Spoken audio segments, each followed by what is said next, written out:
तेजस्वी यादव को लेके हमेशा से, चाहे वो प्रशांत किशोर हो या फिर बीजेपी हो, इस बात का जिक्र करते हुए नजर आती है कि आखिरकार तेजस्वी यादव कितना परे हैं। क्या वो 8वीं फेल हैं, 8वीं पास हैं या फिर 9वीं फेल हैं? तो सबसे पहले इस बात को मैं क्लियर कर दूं कि तेजस्वी यादव 9वीं फेल नहीं है। आखिरकार उनकी शिक्षा दीक्षा कैसी रही है, उनका राजनीतिक करियर कैसा रहा है, ये सब कुछ मैं आपको इस वीडियो में बताने वाला हूं। लेकिन उससे पहले मेरा परिचय जान लीजिए। मेरा नाम है रजत और आप जनता जंक्शन देख रहे हैं। तेजस्वी यादव को लेके हमेशा से सत्ता पक्ष हो या फिर प्रशांत किशोर हो या फिर जेडीयू बीजेपी हो, अलग अलग तरीके से इस मामले पे तेजस्वी यादव को घेरने का प्रयत्न करती है, जहां पे इस बात का हर दफा जिक्र किया जाता है कि तेजस्वी यादव 8वीं फेल है, 9वीं फेल है या फिर 8वीं पास है। आपको बता दूं कि परेश रावल ने एक पोस्ट भी किया था जिसमें बताया था कि 9वीं फेल कहने से अच्छा है कि उनको 8वीं पास कह दिया जाए।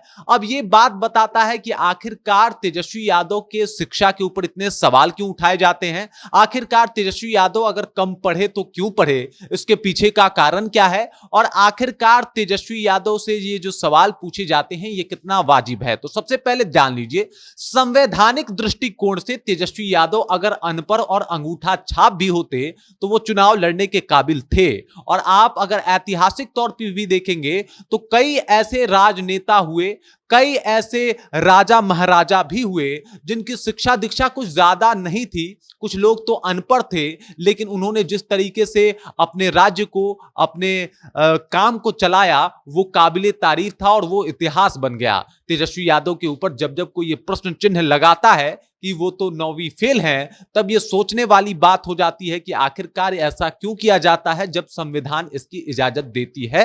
तो आप एक तरफ संविधान इसकी इजाजत दे रही है, दूसरी तरफ आप इस बात को लेकर उनको घेर भी रहे हो, ये बात वाकई सोचने वाली है। अब वापस आ जाते हैं कि क्या तेजस्वी यादव 9वीं फेल हैं? तो जी बिल्कुल नहीं, तेजस्वी यादव 9वीं पास हैं और इस बात का उन्होंने खुद जिक्र भी किया है कि भाई हम 9वीं पास हैं, 9वीं फेल नहीं है। तो ये जो फेल का तमगा है वो हटा दिया जाए। मैं आपको बता दूं कि डीपीएस आरके पुरम से उन्होंने 9वीं तक की कक्षा जो है वो प्राप्त की है और 2006 में वो 9वीं पास किए थे डीपीएस स्कूल से, आरके पुरम से। और इस बात का जिक्र जो है उन्होंने रजत शर्मा से बातचीत के दौरान भी किया था कि हम डीपीएस आरके पुरम से जो है वो 9वीं पास किए थे। 2006 के में वो जो है वो 9वीं को पास किए थे और उसके बाद जो है उनकी क्रिकेट में ज्यादा रुचि हुई, वो क्रिकेट जाके खेलने लगे और क्रिकेट में ही उन्होंने अपना करियर बनाने का मन बना लिया और इसी वजह से उन्होंने आगे की पढ़ाई नहीं की। हालांकि उसके बाद जो है 26 साल में उप मुख्यमंत्री बनने का इन्होंने रिकॉर्ड भी बना लिया। मात्र 26 वर्ष की उम्र में जब 2015 में वो राघोपुर से चुनाव लड़े थे और वहां बीजेपी के कैंडिडेट जो हैं वो सतीश कुमार को वहां उन्होंने भारी मतों से हराया था।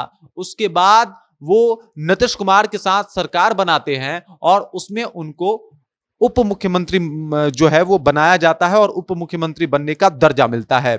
उसके बाद अगर बात किया जाए तो 2017 में जो है वो पलटी मार जाते हैं नीतीश कुमार और उसके बाद उन्हें नेता प्रतिपक्ष बना दिया जाता है और नेता प्रतिपक्ष के तौर पे लीड करने लगते हैं तेजस्वी यादव। उसके बाद अगर बात किया जाए तो 2020 में फिर से वो राघोपुर से चुनाव जीत जाते हैं और एक बार फिर से नेता प्रतिपक्ष की भूमिका में नजर आते हैं। मजे की बात तब होती है जब 2022 में एक बार फिर से नीतीश कुमार पलटी मारते हैं और एक बार फिर से इन्हें कई विभागों के साथ उप मुख्यमंत्री का जिम्मा जो है वो सौंप दिया जाता है और एक बार फिर से तेजस्वी यादव उप मुख्यमंत्री बन जाते हैं। जबकि 2024 में फिर से नीतीश कुमार जो है वो पलटी मारते हैं और फिर से एक बार नेता प्रतिपक्ष की भूमिका में तेजस्वी यादव नजर आने शुरू हो जाते हैं। और अब 2025 का चुनाव है और उसकी तैयारी जोर शोर से कर रहे हैं तेजस्वी यादव। अभी बिहार यात्रा पे निकले हुए हैं और इसी दौरान तमाम नेतागण जो है जो उनके विपक्ष में लड़ रहे हैं, जो उनके खिलाफ खड़े हैं और जो तेजस्वी यादव को चाहते हैं किसी तरीके से बैकफुट पे लाना, तो इस बात का लगातार जिक्र कर रहे हैं कि तेजस्वी यादव 9वीं फेल है। तो इसके ऊपर तेजस्वी यादव 9वीं फेल नहीं है। और दूसरी बात, संविधान इसकी इजाजत देती है कि आप चुनाव लड़ सकते हैं अगर आप अंगूठा छाप भी हैं। तो ये बात कोई मुद्दा नहीं है और इस बात को तूल देना कहीं ना कहीं थोड़ा बहुत अलग और गलत दिखाई देता है। बाकी इस खबर को लेके, इस जानकारी को लेके, तेजस्वी यादव को लेके आप क्या सोचते हैं, आपके जहन में क्या कुछ चल रहा है, कृपया कमेंट कीजिए और अपना विचार हम तक पहुंचा दीजिए। बाकी आप देख रहे हैं जनता जंक्शन, और मेरा नाम रजत है।